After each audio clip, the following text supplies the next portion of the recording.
Bloat. I would love to come up with a cool acronym for the word bloat. Most websites have it. In fact, almost all websites have it. And let's define bloat. Bloat is non or underperforming content that, frankly, from an SEO perspective, is weighing you down. Okay? Everyone's given a crawl budget based off authority score. There's many different theories as to what gives you your crawl budget. If you are letting Google or having Google spend time on content that is under or not performing, that is doing you no good.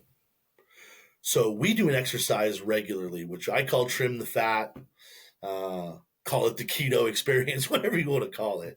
But it's really going in and understanding, and most of it happens in your blog, just so you know. You go through your blog. First question we ask is, does it have any SEO value? Okay, it may have some SEO value. Does it have any experience value? Meaning, is that page a part of conversion paths? Next, does it have any monetary? Can we see that blog post led to revenue? So you've got two different things: SEO value, website value, and then revenue value. When you start to put that lens on it, and no joke, guys, literally red, yellow, green, just like a stoplight. Red, bad, yellow, okay, green, good. Doesn't have to be crazy scientific. Start with your reds.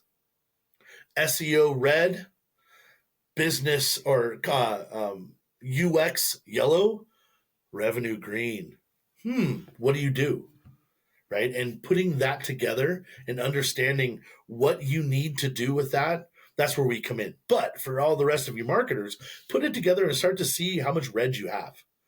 I've always wanted to start a podcast called Chasing the Red, finding the red, looking for the red. Because really what we do as marketers is we've got to find what's red. You don't necessarily amplify what's already green. It's already green. Your incrementality comes from finding the red and reverting it. Now, you've got that bloat. You found the red. What do you do with it? You got a couple choices.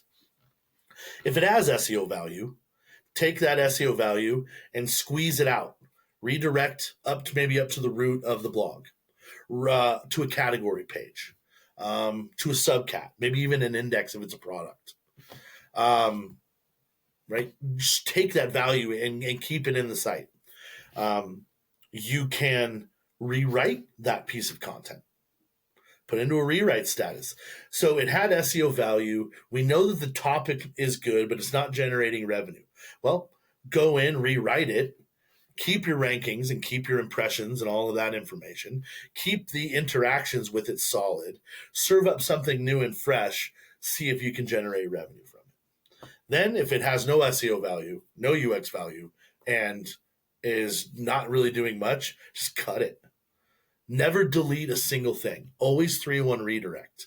Okay, because if you go, Google, if it's indexed and then you just delete it, you're going to serve up a 404 error.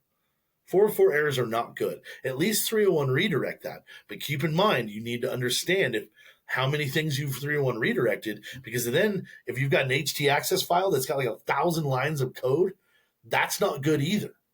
So make sure you're putting governance in place on how you do this trim the fat or the bloat, moving, as you move through that.